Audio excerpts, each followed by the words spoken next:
Hello, everyone. It's yet another weekend and yet another open discussions with Absor. Welcome to you all.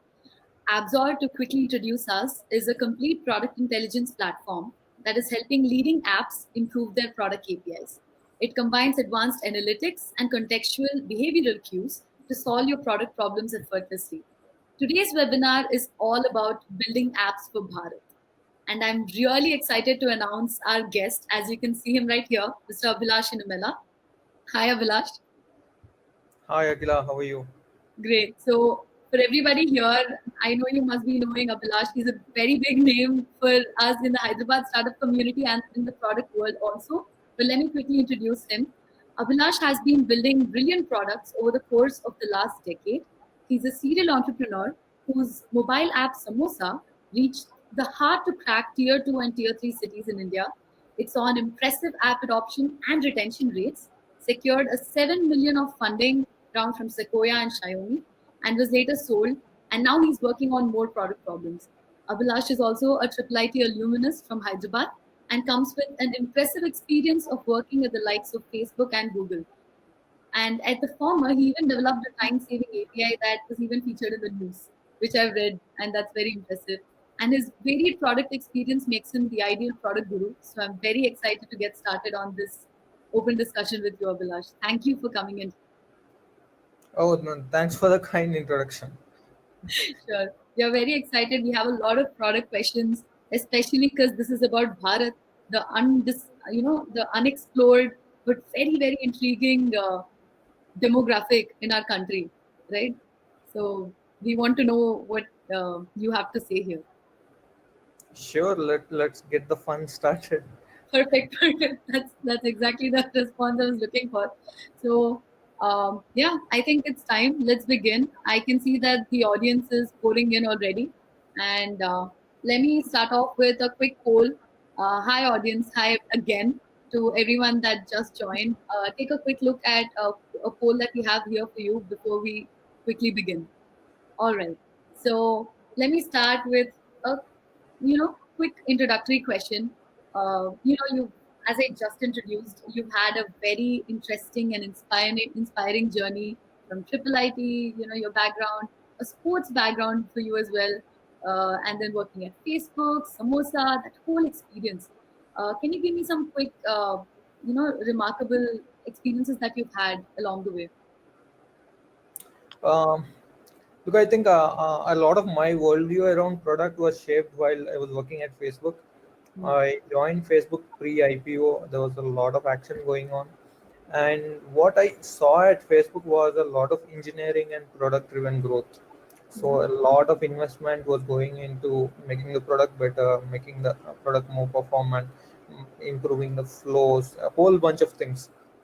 So a lot of what I picked up from there was this total focus on engineering versus like very little focus on these other top of the funnel things like marketing, etc. So when you focus on engineering and product performance, you improve the bottom of the funnel. Right. And bottom of the funnel is what really matters for a product. So and because that leads to retention. So a lot of things are shaped from my experience at Facebook.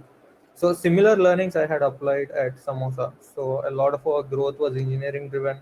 We got to 10 million users without spending a penny on marketing. Right. So most of our team was engineers. So out of the 7 people we had, 6 were engineers and one guy was doing content curation and content weeding out. Yeah. Right. So the That's main learning was, yeah, So you did apply a bunch of your learnings from Facebook into your own startup Samosa, and just that also really helped shape a lot of your decisions. absolutely, absolutely. Wow, that's wonderful. So let's just jump right into today's very interesting topic, and let's start talking about a couple of things that a lot of people would be curious about here, which is how big do you think the opportunity is when you're building for Bharat? I mean, how big is the potential for B2C apps for tier 2, tier 3 cities essentially? And if you could also add in a little bit of a prediction on how do you think it's going to change moving forward? I'm like, WhatsApp is all over India, right? Like WhatsApp, I hear has like 400 million MAU, and then there's YouTube. It has like 300 million MAU, and then TikTok itself, we hear it was touching 200 million or 240 million kind of MAU in India. Right, So, like if we think of the sheer scale of the opportunity, it's humongous, right. and then it is only going to grow, right? Like there are more people who are going to come online, and it's probably like 600, 700 million in the next few years. Wow. So building for Bharat, I think it's huge. I think there's no question about it. Perfect. Well, we have an audience who's requesting a clarification. To help the audience member here, MAU actually stands for monthly active users.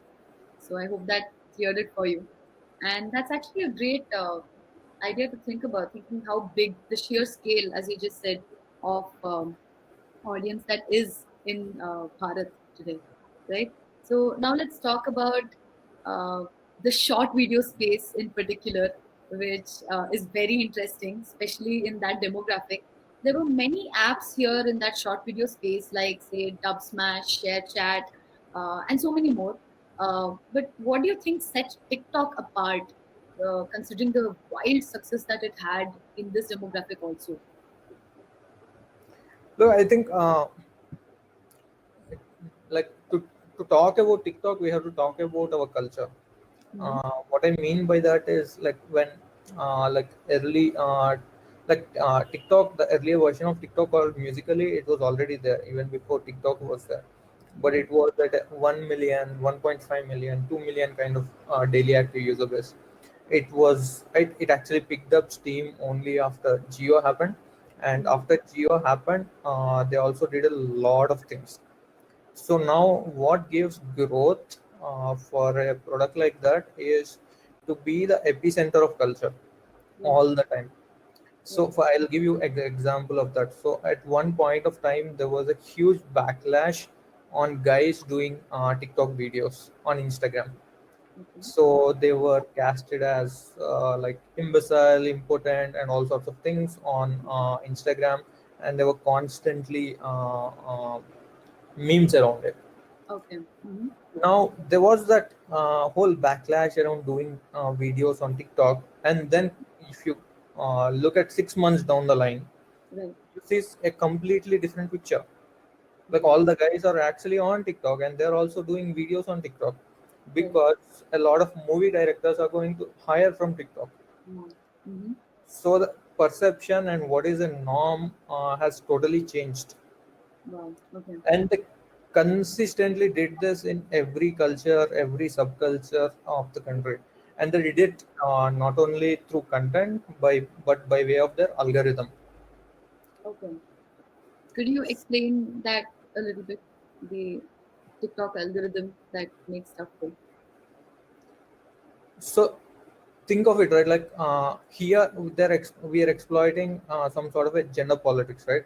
So Okay. there is these guys and who have to it's frowned upon, and then suddenly it becomes a norm in 6 months. Right. Now, Okay. what sort of algorithm do you design to pick up such content and amplify such content? Mm-hmm. Okay. And then how, like, if you design that algorithm once, Mm-hmm. now what will that algorithm pick up in a rural place? What will that algorithm pick up in a metro place?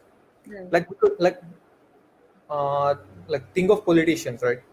They exploit these vectors. They exploit these differences between people, and Mm-hmm. they want to become the epicenters of culture, like whichever locality they are in. Right. Now they produce certain kinds of content in their speeches, etc., etc. Mm-hmm. Now TikTok has gone one step further. They don't think in terms of content, but they think in terms of algorithm that generates this sort of content, Wow. Okay. which is always at the center of culture, Right. which keeps on exploiting these sensitivities, keeps on exploiting our vices, and so on. Wow. And no wonder it went so big. Right. Perfect. Yeah, yeah, yeah. So, like consistently, like if you look at the comment section, and if you look at the lot of signals they pick up, essentially to get to this sort of exploitation. Mm. That really makes The sense. other apps haven't done this, Hmm. so that's why you don't see the other apps uh, like at the center of the culture. Wow. Okay. And that truly is a product difference, if, based on what you're saying, right? Yes, like everybody thinks TikTok is about the content, but it's not the content. It's the algorithm behind the content. Okay. And the algorithm they design, the philosophy of their algorithm is make it controversial, Mm. exploit human voice, exploit the differences, Right. and they keep on doing it again and again and again to be the epicenter of the culture. Mm. Wow. That's actually very, very insightful for people who didn't know about this. Um, well, now speaking about user-generated content, right? Especially in the light of TikTok, what would you consider a healthy ratio of user-generated content to typical platform-generated content? How should that be? I think at scale only user generated like user generated content scales, right? Like as your DAU keeps on increasing, Right. the number of users who are putting out the content increases. Hmm. So, as a function of DAU, your content also scales Right. because let's say there's 5% of users creating content. Mm-hmm. At 100 million DAU, it's 5 million users creating content. At 200 million DAU, it's 10 million users creating content. So, if Right. you are a user generated content platform, as Mm-hmm. your DAU goes up, the amount of content that gets generated keeps on going up.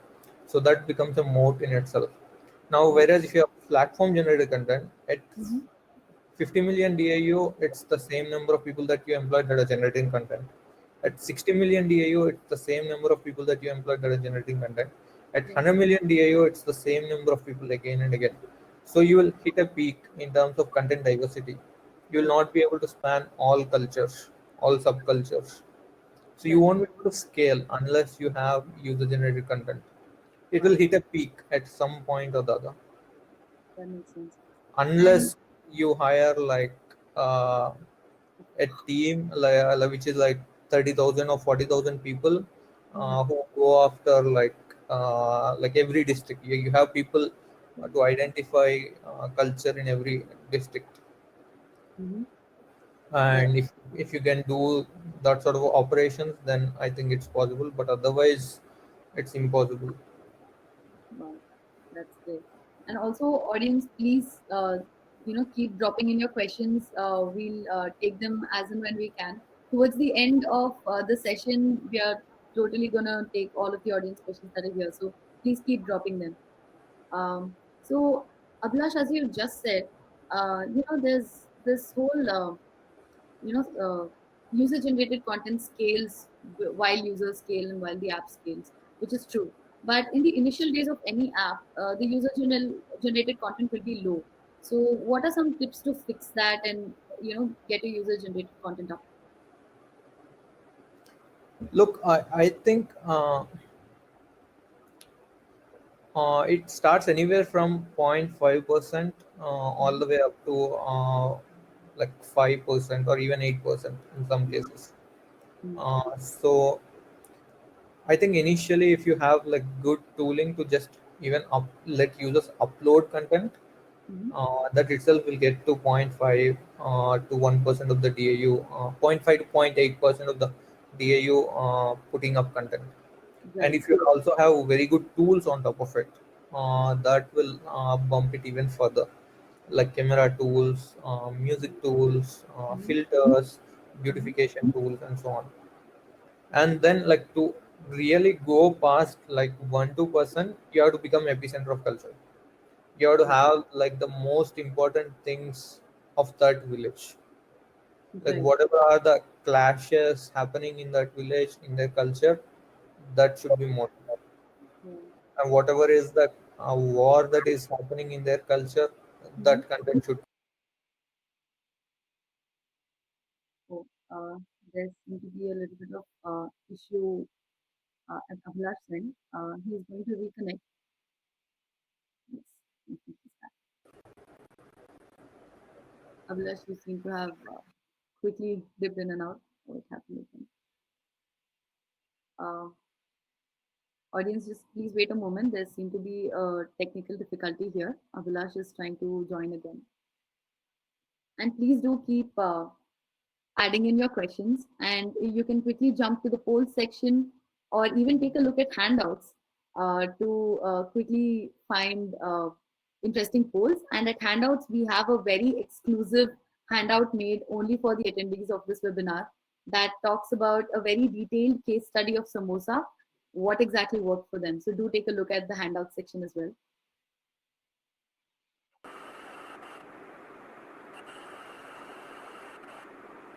Abhilash, can you hear me?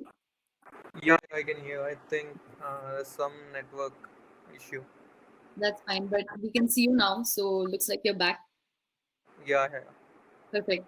So, Abhilash, we were talking about user generated content being low and how we can improve that. You were talking about the tools that the app could use within itself to improve that for their audience.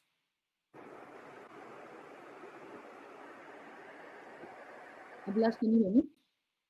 I can hear you, but I'm not able to log in.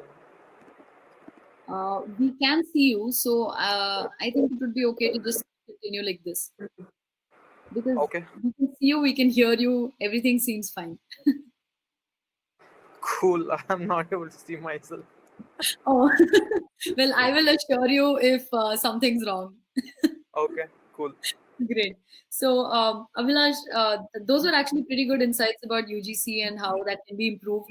But now let's talk about, regulation of content. With UGC comes regulation of UGC. So, what are some ways in which you police the kind of user-generated content is being added onto the platform, and how do you monitor that?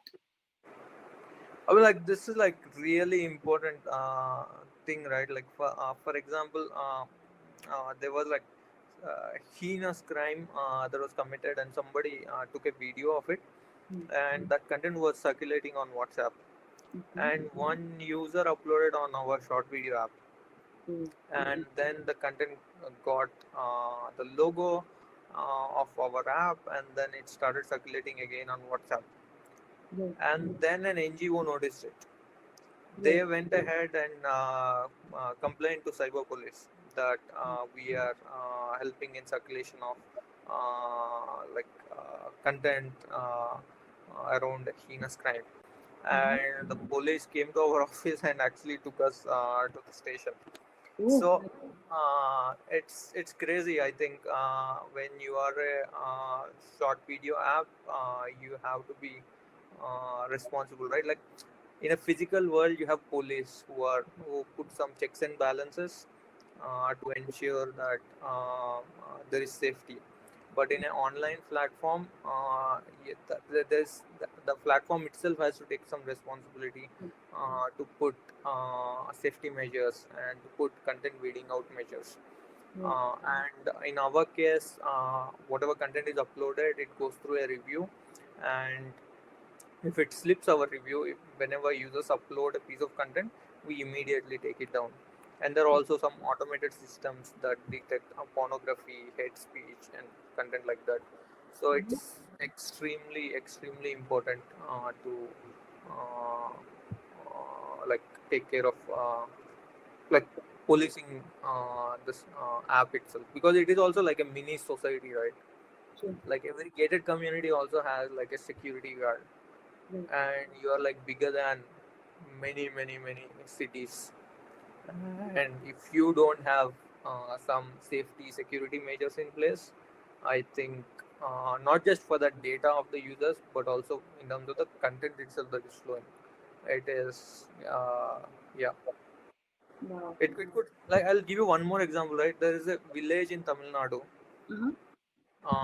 where there was a caste conflict that has been happening for years, Mhm. and there was one user who uploaded a video, not on our platform but on TikTok, Okay. criticizing the other caste, Right. Right. and then it led to a huge fight, and that user was eventually murdered. and TikTok amplified, like they have this algorithm which amplifies this difference, and they amplified this difference, and then it got into that point where, yeah, so it is. So those sorts of things should be definitely avoided. Abhilak, we have an audience question that's a little bit in line with what we are talking about right now. Pramod asks us, how do you solve the cold start problem? People don't want to create UGC until there is healthy UGC already. I think people will create UGC as long as they see other users seeing UGC, other users posting UGC. Right. So initially, if you can figure out some way to put up 10,000, 20,000 pieces of content, Oh, then they will see that other users have uploaded content and they'll start putting up content. That's the only way to solve it. Like right. even TikTok solved it that way, everybody solves it that way. So whenever they're going into a new market, they seed it with a lot of content. Mhm. Wow. Okay. I didn't know that. And speaking of TikTok again, we have a question from Raghuveer, which is, what is the tech stack for TikTok and Instagram and those kind of apps? He asked this one. I mean, like it's the like you could use the standard tech stack, right? Like you could use like whatever you use on Android for developing the app, Kotlin, etc. But you need to like figure out what sort of events you're collecting on the Android side, right? You need to collect impressions. You need to have very good impression tracker that tracks what percentage of the video this user has seen, and what is the duration of the video, how much time the video itself took to load, and Mm, then after seeing the video, has this user swiped up while seeing it in the half, or has he completely watched it? You mm, have to log everything, and then has he liked it? So you have to log the impression, and then the duration he has watched, and then the action he has took. He right. swiped up midway of the video. He's not interested in that video. He watched it once, he watched it twice, he watched it thrice. He is very much interested in that video. So you got to Mhm. pick up all these signals about each of the videos. And Right. like there's standard tools, right? There's one tool called what is it called? Not able to recollect right now. But what it essentially does is it sort of uh, collects all the events, buffers them, batches them, and then posts them all at once to your server. And then on the server, you can run a standard setup like Kafka, Spark, whatever pipeline Right. that you have, and then start processing the events downstream. Right. So essentially, you have to ensure that the loop is closed.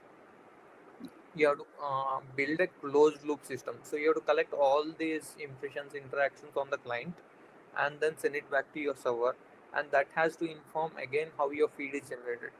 Right. And this loop, the closing and circulation of content via this loop has to happen at a really fast pace. Mhm. New content has to come into the loop, and then your server has to pick up how it is performing, and then it has to send it further to users. So it has to be a closed loop system. I'll tell you a difference between open loop system and closed loop system. Sure. If it is not closed, you will have the logic that says, out of the 10 videos that we show to the users, show 3 videos that are devotional, 4 videos that are from movies. Now when you do that, your system is not closed loop. Right. So it will only cater to that set of users who are into devotion, or who are into Movie. that category, whichever you have coded in your logic. Right. But if it is a closed loop system, it will pick up the signals itself. It will pick up whether the user is interested in devotional, you Mhm. show more devotional stuff. Mhm. And then there is a class of algorithms called multi-arm bandit algorithms. Mhm. And those algorithms are used to serve the content. Right. Okay. So till now, I have only talked about collection of data and processing of data. Right. Now you have collected the data, and then you have processed the data on your backend. Now how do you serve it back to your users? Mhm. You have to order the content in some manner, right? Mhm. So that class of that ordering problem can be solved using a class of algorithms called multi-arm bandit algorithms. Right. Okay. Everybody uses it. Netflix uses it. TikTok. Everybody uses it. Wow. You really gave us a very deep insight into how what these apps look like on the inside. That's actually really helpful. But we touched upon very interesting things here, like what goes on behind the scenes in terms of analyzing and really understanding what's going on. So let's talk about metrics now. If you were to tell the health of a B2C short video application, with some meaningful indicators, not just MAUs, DAUs, and things like that, what would you say are those golden metrics? Uh, like, could you say that again? So, you have these vanity metrics like DAU and MAU. They only tell you so much about the health of your B2C application. So what would you say are the real, golden metrics that it really indicate how your app is doing, what to look out for, what to measure? I think fundamentally, I would like the system has to be a closed loop system. Okay. Otherwise, it won't scale. As you get more users, you will lose even more users, Hmm. and even more, even faster Right. if you're not a closed loop system. And if you have to measure if your system is closed loop or not, the only way to do that is through the amount of time spent and the amount of content that is flowing into the system. Okay.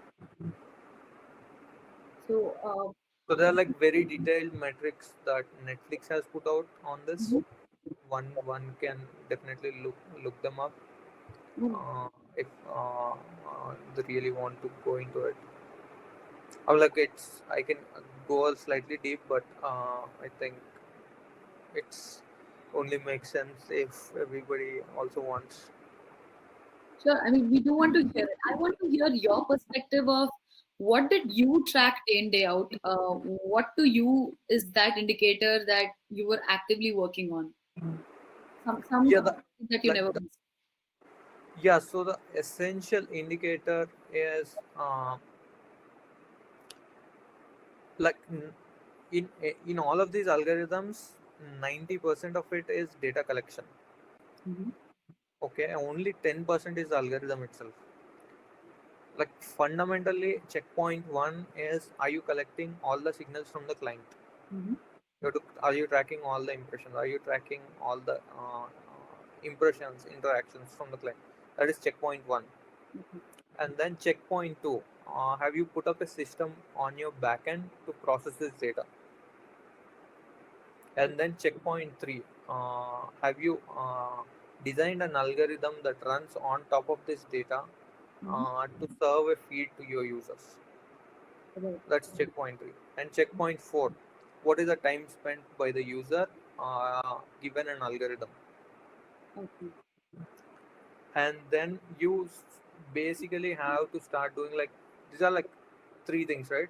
Now, if there is some issue in data collection on client, you have to debug there. And if there's some issue in terms of data processing setup that you have set up on your server, you have to debug there.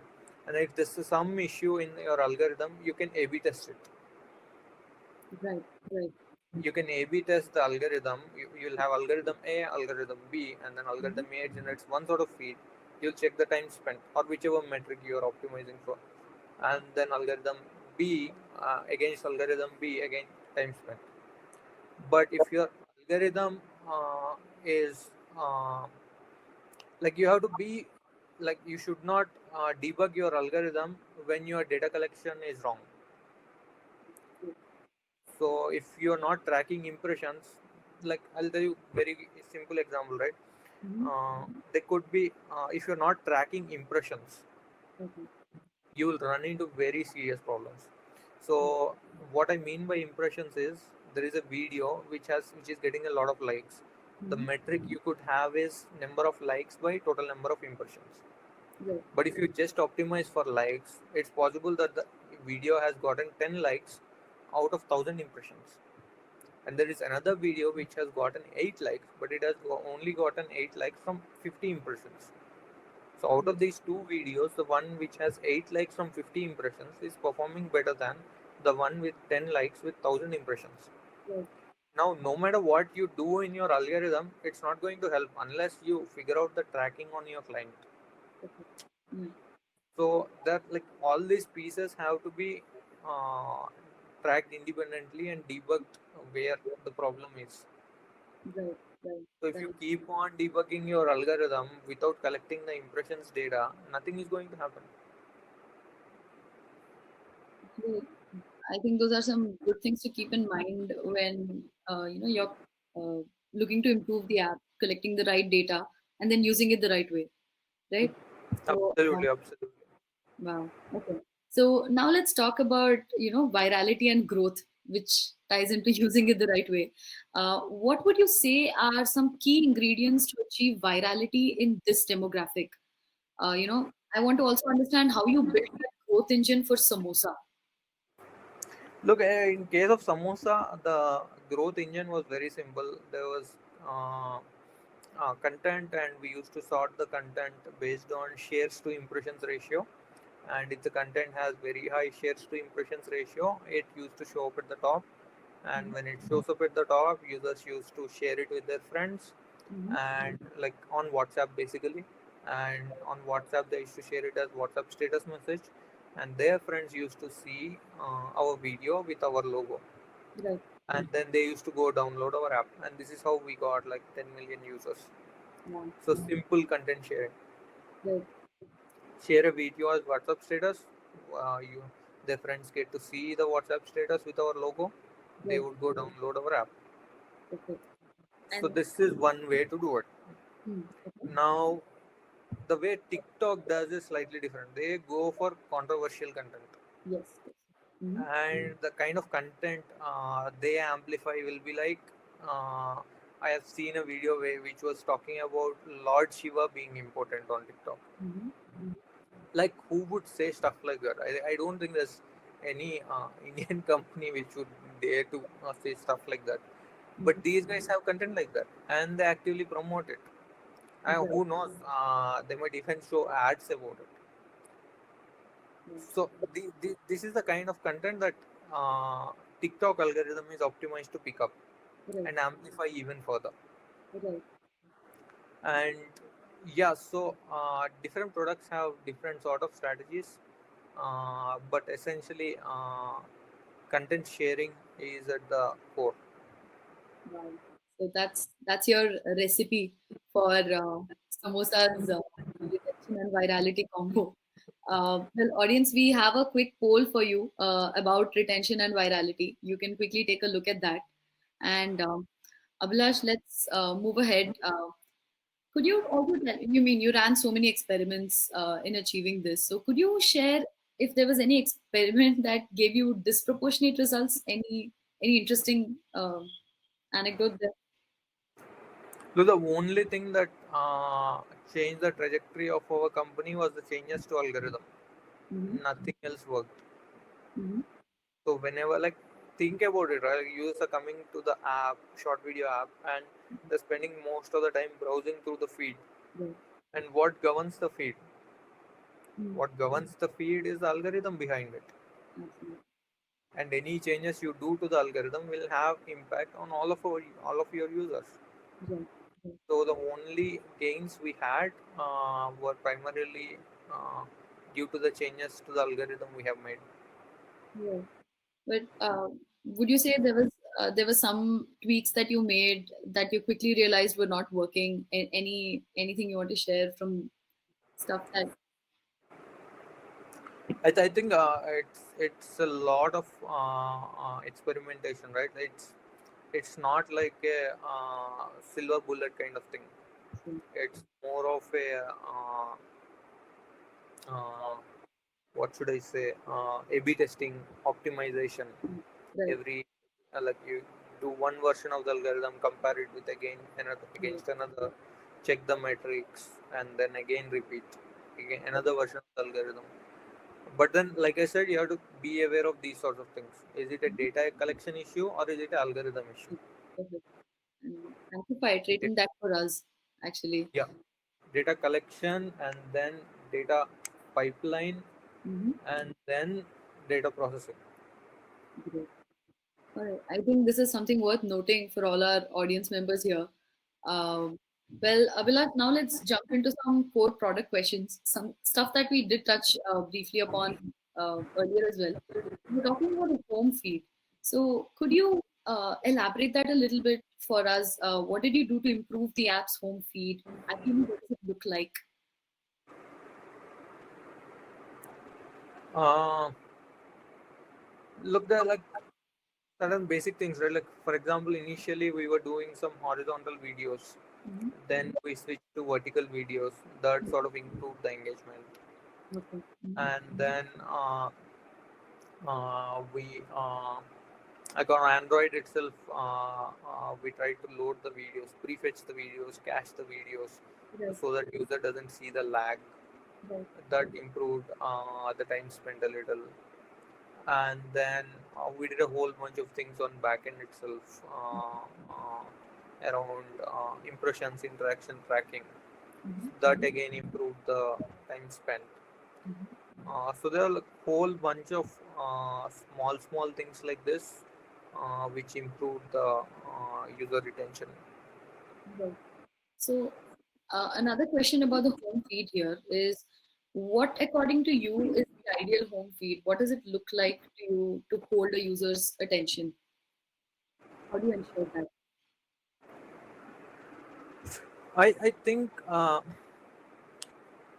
in a UGC system, you have to balance between giving distribution to new content as well as ensuring that users uh, like you have to exploit what users already like, and then you have to also let them explore new kinds of things. Right. So like this is a class of algorithms called explore exploit algorithms, Okay. and in the explore phase you sort of show them the content that just got into the system from other users. In the exploit phase you show them content that is already trending, already popular on the system, Right. or already something that user likes a lot. So for example, if that user is into like something like Jabardast, etc., you'll keep showing him more content from that channel. Or if that user is very much into this controversy, you keep showing him more controversies. Mm. So the moment you show, you exploit what user is already into, you have to also make sure you let him explore other things. So Right. when you let him explore, two things happen. One, you get a signal on the new content that is getting into the system. Two, you will also know whether this user has a preference, has an affinity towards certain kind of content. So two things happen in a single shot. So you get a signal on the content itself, Right. and you also get a signal on what this user's affinity is.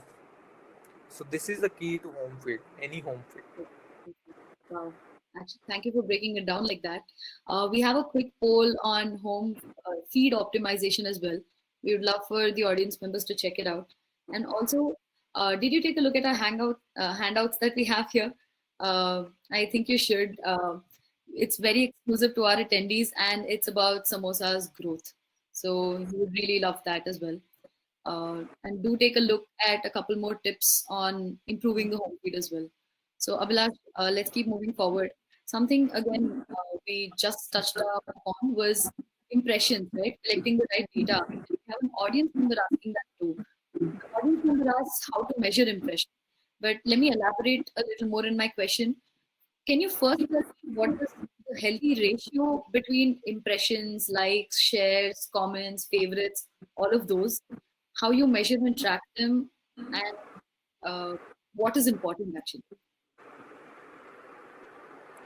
I'm like, I do not know about a healthy ratio, but Mhm. like at different phases, at different points in the lifetime of the company, you need to optimize for different things. Let's say you're optimizing for growth, you can exploit growth related content, right? Mm. So you can show the user the content that has very high shares to impressions ratio. Okay. That will give you a lot of growth. So if you are in the growth phase, and if you are like, what I mean by growth phase is you also have a competitor in the market who is Mm. going to crush you. Okay. So if you are in that neck to neck fight with a competitor, you Right. will want to optimize for growth at all costs. Mm-hmm. So you will show a lot of content that has high shares to impressions ratio. Okay, the market has settled. Like we have reached a much more of a stable state. Now Mhm. we have to retain users. We have to aim for long-term engagement. Okay. Now I would aim for. I'll go with metrics like likes to impressions ratio.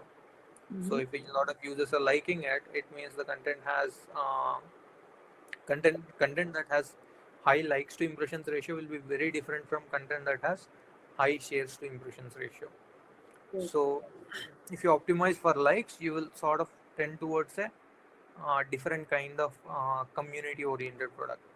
If Okay. you optimize towards shares to impressions, it will become more like a memes viral content kind of product. Yeah. So Okay. depending on where you are, it's a business call. You can optimize for it, and depending on the kind of retention you want, time spent you want, you can do various sorts of experiments. Okay.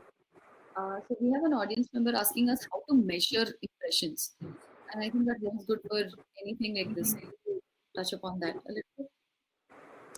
How to measure impressions? I think impression tracking is not an easy thing. You need a really good Android developer to track impressions. Yeah. That is because like you have a recycler view, and then you have an adapter on Android.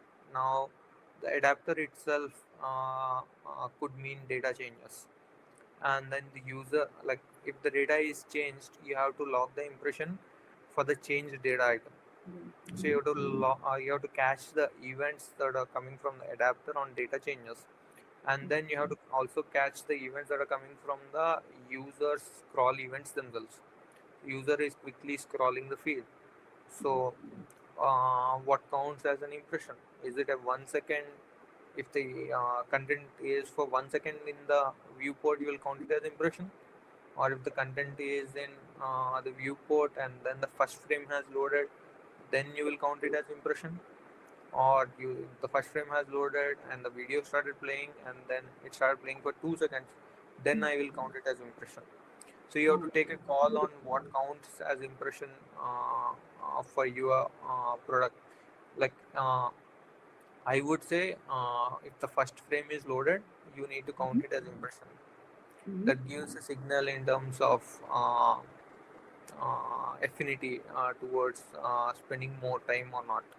Mm-hmm. So, in my view, like recycler view, adapter, plus scroll events, Right. plus ensuring that first frame load should be counted as a impression.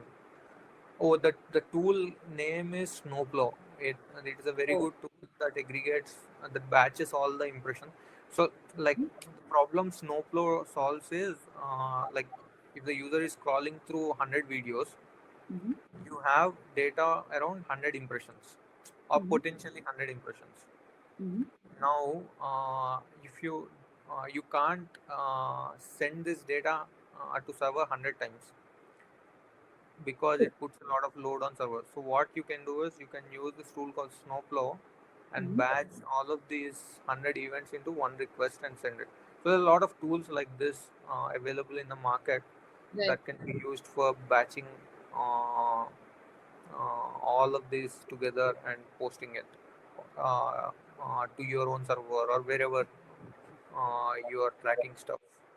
Abhilash, if I could quickly interject here, um, uh, Absor also, collates events this way, and it's able to batch process events and generate impressions or whatever you want to name it as. So Absor is one of those tools as well. Quick plug here, talking about Absor. Audience members, you can definitely take a look at Absor as well. You can visit the site and in detail understand how that works. But yeah, Blush. So I think that really puts things into perspective, right? When you uh, differentiate between all of these things, likes or shares or comments, and specifically impressions, and each kind of uh, impacts your product a certain way, the way it's growing.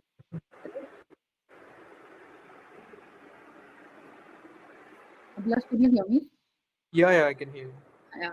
So that makes more sense.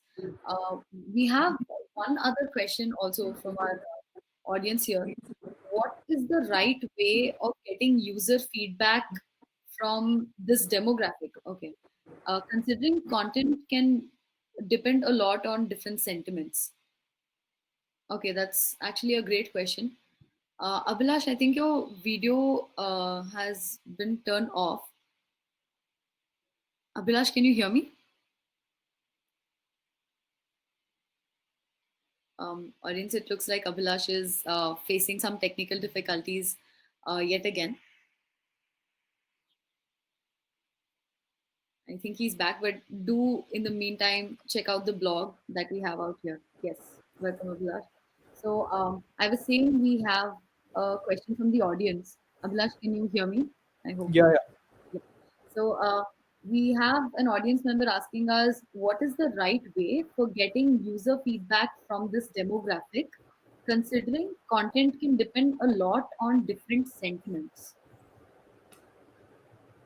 So getting I'm user like feedback. the best way is to ask them what sort of like I would the way to frame such questions is ask about their past. So Okay. in this case, I would ask them what is the content you had shared on WhatsApp in the last 1 month, and what is the content that gave you a laugh, Hmm. and what is the content that you saw on YouTube that you shared on WhatsApp, and what is the content that gets shared in your friends groups. I Right. would ask all these various combinations of questions around the content that is getting shared and the content that is evoking strong emotional reaction in them. Hmm. And I'll also ask them what is the content you hated in the last six Okay. months. Okay. So I will just ask them about their journey with content in the last 6 months, and uh, I would not ask what sort of content you would like to see. I would Right. not ask, do you want to see comedy clips? What sort of comedy do you like? No, Right. I would just want to see if you have some interesting content on WhatsApp, forward it to me. I want to see what already they liked. Perfect. And that's pretty interesting considering the kind of feedback we usually get on apps these days. Feedback questionnaires, I mean. And that's also a great tip. I hope we answered your question. All right. So we have another audience question, Abhilash, which is how does monetization work in the short video space for Bharat? Unlike I'll like at certain point, like all these brands would start to would want to get associated, right? Uh, Where users are, brands follow. right. Unfortunately, it looks like Abhilash has been cut out again, but he will be back. Again, a quick reminder that we do have a blog in the poll section itself. You can quickly click on that and take a look. Yeah, I do not know why this is going on and off. It That's fine. I keeps think you're saying I'm back already quickly. on another window. Right. I'm glad you're back quick. So, yeah, the monetization model, and you're talking Yeah, about. brands and advertising. I think that is going to be a key monetization. Right, right. Okay. So, does influencers also come into play here? Does that make a difference? I'm not sure. Like influences coming is a good thing, but it's the brands that pay the money, right? Help more. Oh, okay. I did not know that. Great. Oh, we have one other question, Abhilash. Uh, okay. It says in the funnel of ideation, bringing product into production, funding, and growth, where are the major drop offs? What would you suggest to us aspiring entrepreneurs, especially from India? Hmm, interesting. I mean, this question is like everything. Please uh, answer it. We want to know if it's everything. I mean, the most important thing is to figure out what the users want and giving it to them. Right. There is no substitute to that. and if you give users what they want, then they will tell about the product with their friends, and you will Right. get the growth. Right. And if you get the growth, you get funding. Right. So the two rounds I had raised Mhm. for my company, the first seed money of 1.3 million and then the series A of $7 million, both of them happened when we were growing like really fast. Wow. Okay. So we were on a 3 month or a 6 month streak of growing 10x from where we were uh, like 90 days, 180 days before. And that's when the investors gave us the money. Yeah, Wow. so make something people want, they'll tell their friends, it will grow, and investors will flock to you. Wow. That sounds wonderful when it's put that way. Uh, so any suggestions or advice that you want to give entrepreneurs who want to crack tier two, tier three Bharat? What I should they do? think what I would say is figure out behaviors that these users have which are offline. What are the things they're paying for offline? Hmm. What are the things, like for example, a marriage broker still makes like $30,000 or $50,000 even in a tier two city from both sides. So that's still a very huge offline behavior that is not brought online. So that's a huge Bharat kind of opportunity, right? And Tinder can't solve it, Bharat Matrimony can't solve it. So somebody else has to solve it. Mm-hmm. And our guys also pay a lot for astrology. So recently there's a lot of apps in astrology space called AstroTalk and whole bunch of things. They are also making a lot of money. So figure out things that these users are doing offline. And like if another example, right? Like during Ganesh Chaturthi, people go offline and collect funds. Yeah. So I'm sure that is going to get digitized this year, but there isn't an app for that. Right. So a lot of these offline sort of behaviors will turn online in due course. Uh, that's actually a brilliant prediction. Also, a great startup idea, Abhilash. Don't mind me if I do quickly go and start this project of Ganesh Chaturthi funding. Go, go for it. Well, we have another question. It says for B2C social apps, what are good benchmarks in terms of retention and time spent? Interesting. Look, I was in a couple of years back. I was in China, and then the Chinese investor invested in a company called Kuaishou, number one short video app in China. Oh, wow. Okay. So he asked me just one question: what is your D180 retention? Hmm. And he said, if your D180 retention is 15%, I will write a check right now without asking any other questions. So, out of the 100 people who install the app today, if you retain 15 of them on 180th day from now, Hmm. uh, there'll be literally every investor on this planet who will write a check. Wow. That sounds like a dream metric, but what would you say are like typical, standard benchmarks for even time spent for retention? Like that would be ideal.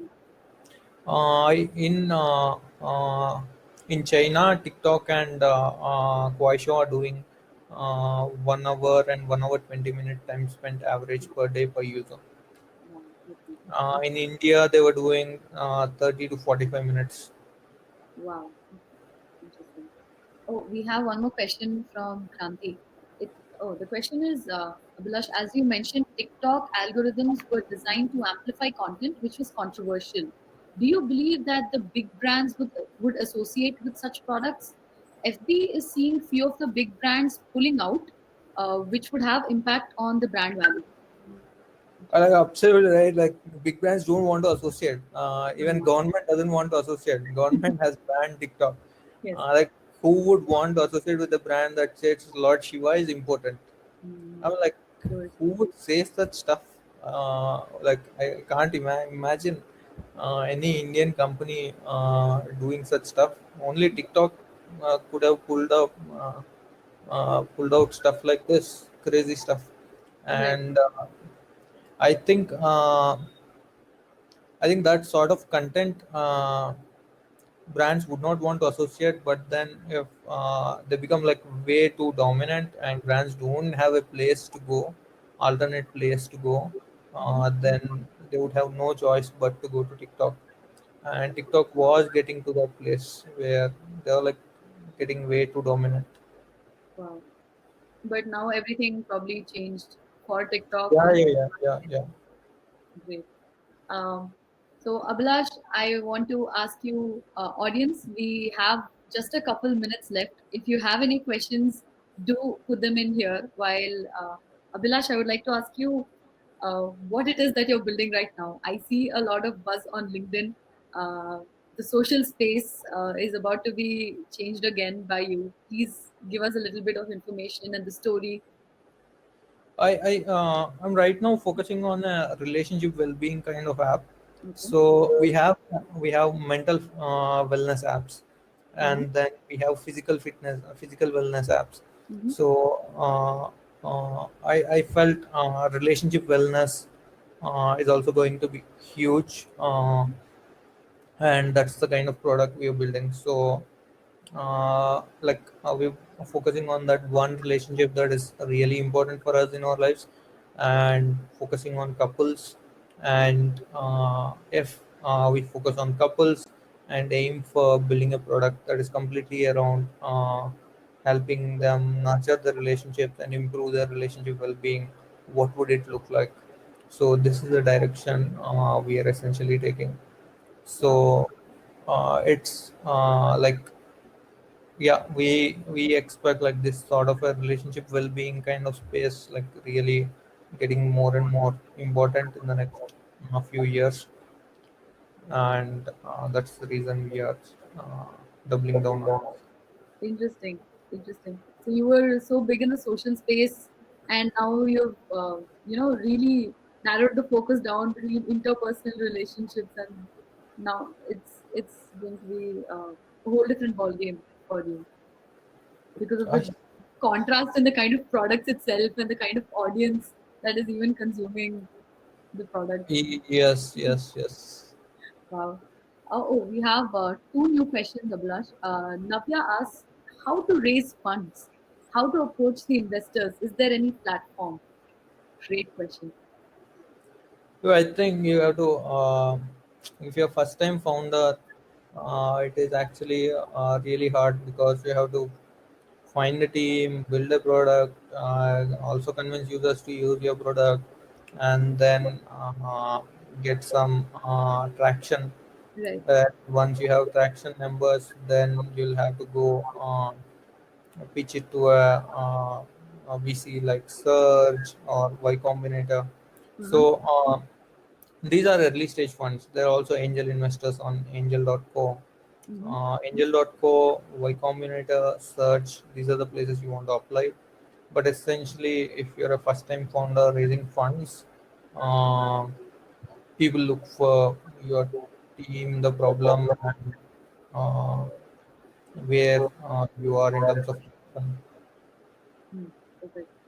Oh, just as we are about to run out of time, we have one other question, Abhilash.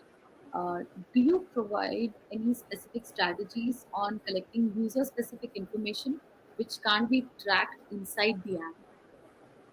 Oh, okay. User specific information which can't be tracked inside the app. I do not know what user specific information Mhm, this question is referring to. mhm. Um, But yeah, can you? but I would call up users and ask You would? some Okay, specific call interesting. questions. Oh, did you So ever do that? What was that like? yeah, Talk. yeah, we did it a lot of times. Sometimes users sort of hurled abuses at us because we were calling them and they thought we were from Airtel Oh no. because we were speaking in English and they thought Right, we are Airtel customer representatives and right. bashed us. Yeah, but generally you get some good insights if you have Mhm, specific questions to ask them. mhm. Interesting. And what would be some, signals like social signals, or as you said, behaviors of users outside of the application, or that is not easy to track through the application? how would you find them out, or any interesting things that you learned from there? Oh, like the only way is to make friends with them and learn about their life. I don't think there is an easy way. I think, yeah, I don't have a shortcut for that. But that's a very important question Right. So to really empathize with them and learn about their life. yeah, and it does speak a lot about the success of samosa, considering that you've run such experiments. Because something you said earlier in the webinar really struck out to me, Abhilash, which is TikTok really exploded post Geo, and samosa did such huge numbers pre Geo days. I would say it really filled that TikTok gap and was the original TikTok competitor, right? So I I'm just like really amazed at the scale and how beautifully the growth went there. So that just really stuck out to me from today's webinar session. Yeah, And now glad that you we picked know, samosa. but now that we know the formula behind it, which you explained earlier, the shares, the way it organically grew without you having to invest in the growth of it, that's just icing on the cake. So, Abhilash, I think we've run out of time. But yeah, the person who asked the question earlier about user specific information supplemented the question with social signals outside of the app in Twitter or Facebook. Interesting. Would you comment on that? So, user No, specific information. I'm not sure about social uh, signals about the app. I do not know. How ethical is that also is an interesting question. I think this probably could be the last question that we can take in. Pramod asks us, are there good platforms or tools to be on top of the experience the users are having and what they're actually seeing on the app that is not too costly?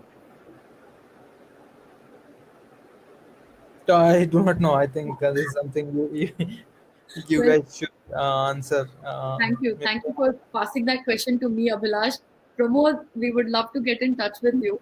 And I'm sure Abhilash would agree with us also that Absor is one of the tools uh, that will actually really help you understand the user's experience inside of the app, what they're actually looking at, all of the information that they're taking in, a lot of signals, and if it's not too costly, that you'll have to find out from someone in sales. But do take a look at the demo first. Well, thank you, Abhilash, for passing that question to us, and thank you all the more for spending this hour with us and taking in all these questions of ours for the audience. The audience was especially active today. We are very grateful for you spending this time with us. Thank you so much. absolutely, pleasure is mine. Thank you so much for inviting me. Definitely. We had a lot of fun, and I'm sure the audience did too. Thank you so much to the audience as well for sticking around, spending your weekend with us. We're always grateful for that. And I hope all of you have a great rest of the weekend. And Abhilash, I hope you have a great weekend too. Thank you again. Chalo, see you. Bye, Abhilash. Bye.